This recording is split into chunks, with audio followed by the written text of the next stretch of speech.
Hi everyone, it's Dr. Ramani and welcome back to this YouTube channel on narcissism, narcissistic relationships, and healing from these relationships.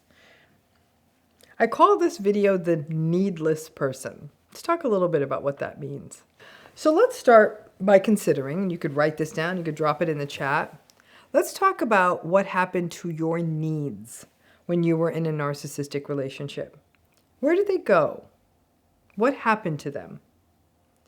And how do you get them met now? The needless person. I wrote these words down after I had done one of the many podcast interviews I've been doing for this book, right? And I wrote the words down and they wanted to think about them as a concept for somebody to bring to YouTube, right? And then I walked away from my desk. And a few days later, I looked down at the note on my desk and I was confused. And I thought, what the heck does that, what was I meaning? When I wrote needless person, I was reading it now like needless to say, like a person we don't need. And then I remembered what I really meant. Because people often ask me, what kind of person does well, and I put well in quotes, with a narcissistic person, because obviously nobody really does well, but what kind of person may make it work? And it dawned on me that would be someone with very few needs and very little sense of self. Why would this be a person? Why would a person be like that? Lots of reasons.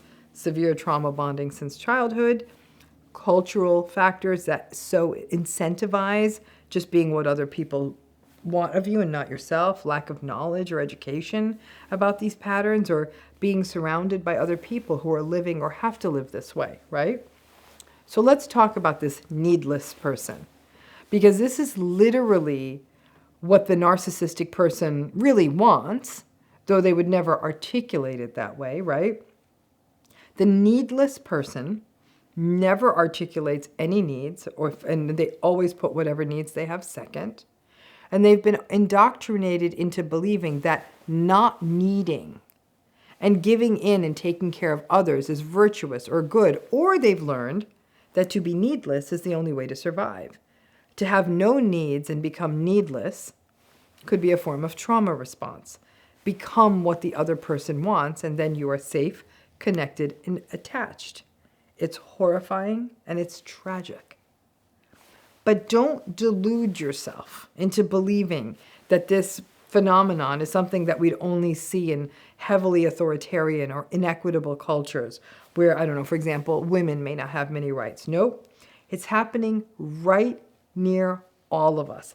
Think of how many people walk through the world. I see this on the internet and social media and articles and stuff. They'll say they try to view themselves as easy. I don't need anything. I don't make any demands. I'm just cool. I don't need you. I don't need anybody. I can just go with the flow. Folks, that's the modern version of the needless person. I don't need anyone. I can do it all myself, and I could just be cool and go along. Where it has been culturally twisted, though, is that we view this as being someone who's flexible, easygoing, modern, adaptable, basically have no needs, and you're a catch because you're so amenable. And you can easily see how a very strong person who values their own capacity to meet their own needs and go with the flow and never be perceived as needy or demanding, who views being easy breezy as making them more attractive, you can see, and if you don't, you should, can get someone horribly stuck in a narcissistic relationship. Because over time, I promise you at some point you will be criticized for having a need. And the trains in your life with a narcissist will generally run on time if you don't have any needs. But keep in mind that the narcissistic person will never pat you on the back and thank you or congratulate you for being so need-free. The needless person is a sad artifact of history meeting modern times, of sociological chickens coming home to roost, of the sense that the more easygoing you are, the better. A world where we confuse flexibility with having no needs. And let me tell you, the narcissistic people have glommed onto this. And when I see narcissistic relationships work, it is often because one person had to completely surrender, which is not good for the person who surrendered. Really, it is not. The evolution of a person becoming a needless person can begin in childhood, where the message from a narcissistic parent is, have no needs, become what I want, and you will be loved. The child may make needs known at some point, voice their needs, and then they'll be labeled as ungrateful or selfish, or they'll just have their needs ignored. And the child, who's needing to be attached or connected, slowly gives up on their needs and either figures things out themselves or collapses into helplessness. This can follow, these kinds of patterns can follow a person into adulthood, and then you can easily become the needless person. The narcissistic person doesn't necessarily target these so-called needless persons. They don't know initially. But what may happen is that the narcissistic person will take advantage of the needless person. The needless person may put up with the BS games that the narcissistic person plays. They call, they don't call, they text back, wait, then they text back a lot. And then they make you feel foolish if you voice your needs of wanting better communication in the relationship. The needless person may not feel their wants or needs with regard to communication will ever be honored, so they don't try. And the ground game quickly becomes what works for the narcissistic person in the relationship. Over time, the needless person is more likely to get stuck in one of these relationships because the dynamics of the relationship may simply go unquestioned. People who remain needless are at risk. They're at risk for not caring properly for themselves or advocating for themselves at a crucial time, like during a health crisis. We did a workshop in our healing program recently, and the number of people who were sharing that they've developed autoimmune conditions as a result or because of or while they were in narcissistic relationships is staggering.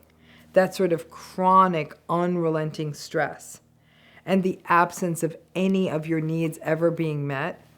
You may think that you're just being easy breezy, but all of that accumulates physiologically and hurts you. And you're at risk for missing out on meaningful opportunities in your life in terms of education, career, family, and just the stuff of life when you are needless. And most pointedly, you may not be able to discover and explore what happens to you when you're needless. The needless person is forever stuck in the subjugated web of service to the narcissistic person or the narcissistic system. But the needless person is still put out there as an ideal, perfect for rhetoric around how all relationships are sacrifice and difficult, that parenting is meant to be a one-way street of giving yourself up for your children for their entire lives, that we're supposed to work all the time without breaks or vacations. Compromise and sacrifice in relationships is not a bad thing per se. It is part of the equation of balance, but it only makes sense if it's being met and supported.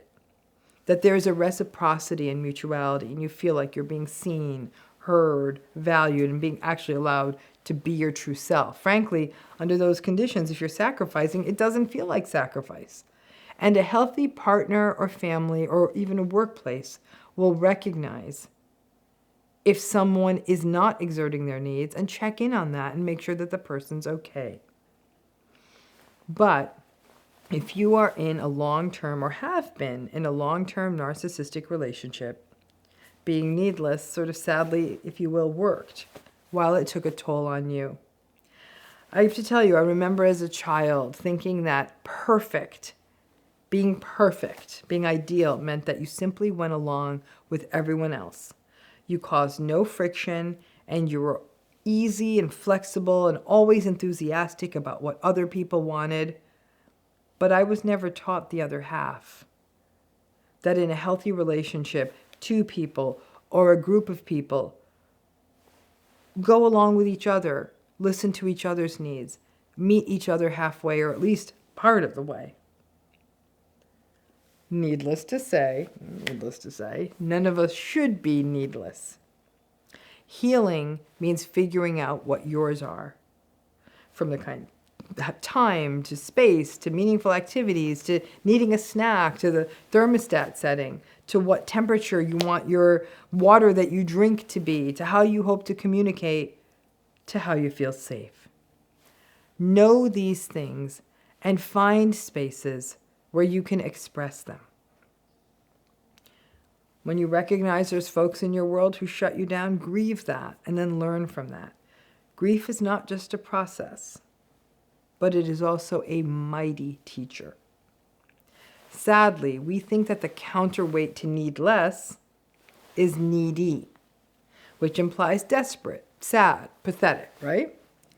The counterweight to needless is actually self-aware and self-compassionate. No human being should ever exist solely in the service of another. All of us have a basic human right to our true selves. The narcissistic people don't want to give you that, so don't go looking for it there.